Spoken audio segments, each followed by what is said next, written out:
I'm already overwhelmed with just that song. That's beautiful. It's a good way to start the day with some music, kind of get us all on the same wavelength and harmonized. That tune stays with you, and the words. So, before we start the actual presentations, I'm going to give you a couple of news bits and sort of try to frame the day a little bit. Some of you may have seen, it's over on the wall, the front page of the Seattle Times today.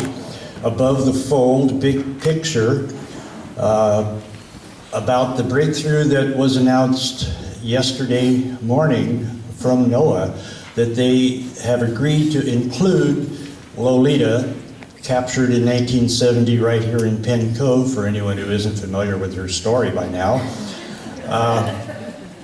And has been at the Miami Seaquarium in a little tank that is 35 by 80 feet by 20 feet deep at its deepest for 43 years.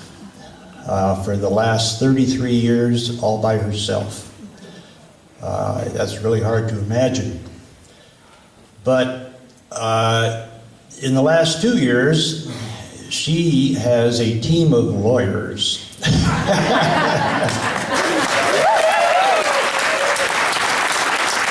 Yeah, it's made all the difference. We've been trying to make every argument we could for almost 20 years, but now, we have some muscle.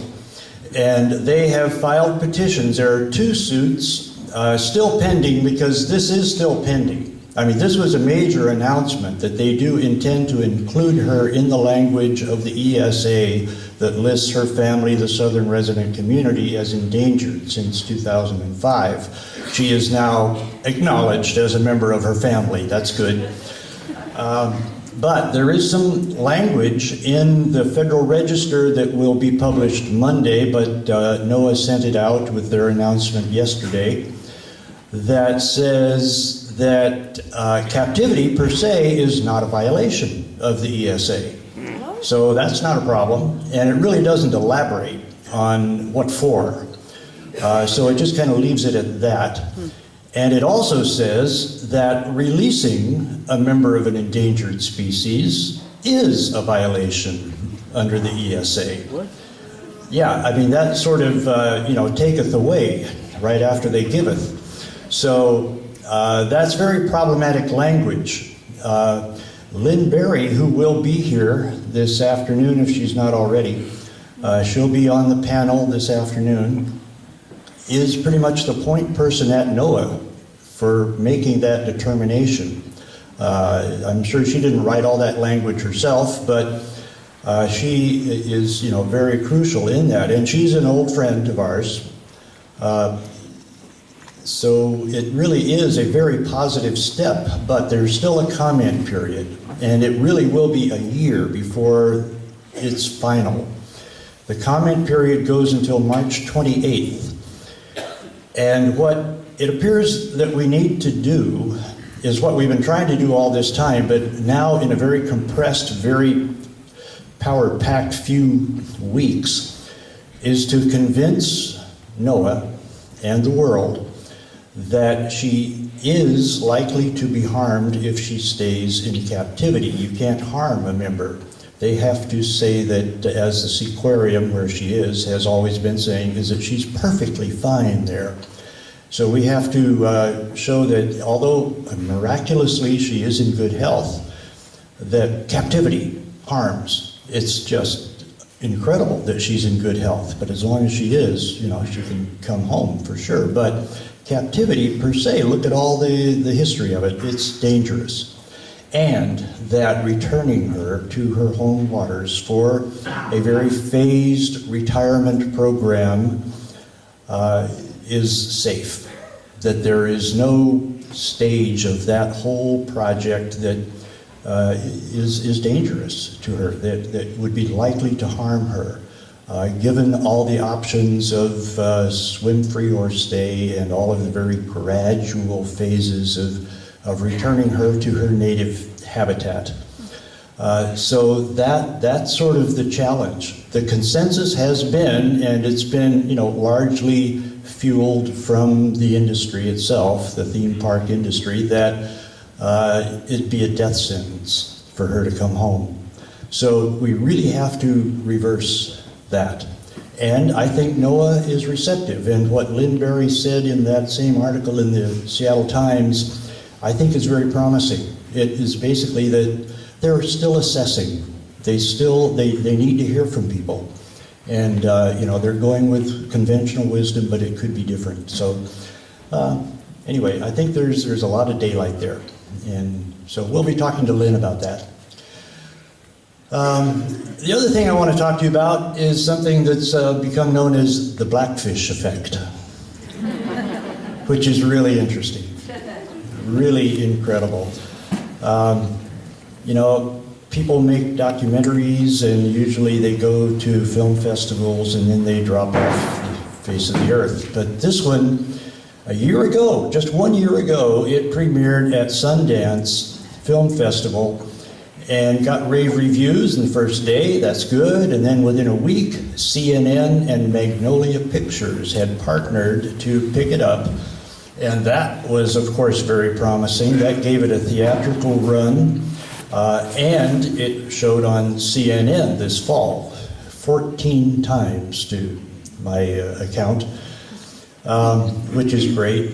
And it has since then gone on to Netflix streaming, which I've read promises another 20 million people will see it. And from the first week, a year ago, it has brought in reviews that are just incredible, just from all the major publications, the trade publications, National Geographic, New York Times, Washington Post, LA Times, you name it. Every major media was just, kind of taken aback, moved, kind of shaken. A lot of reassessment of what they formerly believed. People who had no particular interest, SeaWorld is like Disney World, and they'll go there, on a vacation. They never thought about it. It's just another attraction until they saw blackfish. And it has shaken people up to the point where they're just all saying almost universally they're never going back there, and they will tell their family and friends that are never going back there. And it has completely shifted the paradigm. It's just incredible. I'm still in awe of this phenomenon that is still unfolding. I mean, they're fighting back now. They've issued a few kind of lame statements, but now it seems like they've marshaled their forces and they're doing all kinds of blogs and media tricks to try to fight back on it. But it didn't win a nomination for an Academy Award a couple of weeks ago, and at first I was real disappointed about that because I thought that'll up the level and really give it a whole lot more exposure. But then it occurred to me, wait a minute, in a way that puts it in the mix with all the other entertainment, and it sort of identifies it, labels it, frames it as just entertainment, competing with other thrillers, some of which are very, important educational documentaries, but nothing you can really do about those. And they, kind of tug at your emotions for a while, and then you walk out of the theater. When you see Blackfish, you walk out of the theater with a whole new resolve, a whole new feeling about orcas, about putting them in captivity. And that crosses the line. That goes right through those walls that, our people, Western civilization, Euro-Americans, for hundreds of years have built up between us and all other animals.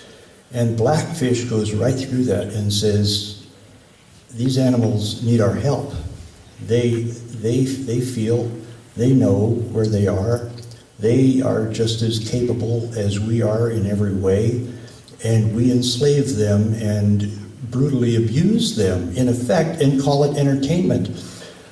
And that really opens hearts and minds to not just orcas, but once you go through that wall, you can see what's on the other side. And It depends on what you see and know. It could be elephants, it could be wolves, it could be salmon. It could be just the amazing wonders of nature, but it opens your eyes to them once you begin to go through that wall and really feel, not just know cerebrally, but feel the pain of those animals and the joy in the contrast of how they really live in the wild. And it's really shifted the paradigm. So for the first time, we're in the mainstream and SeaWorld is the fringe element. That's different.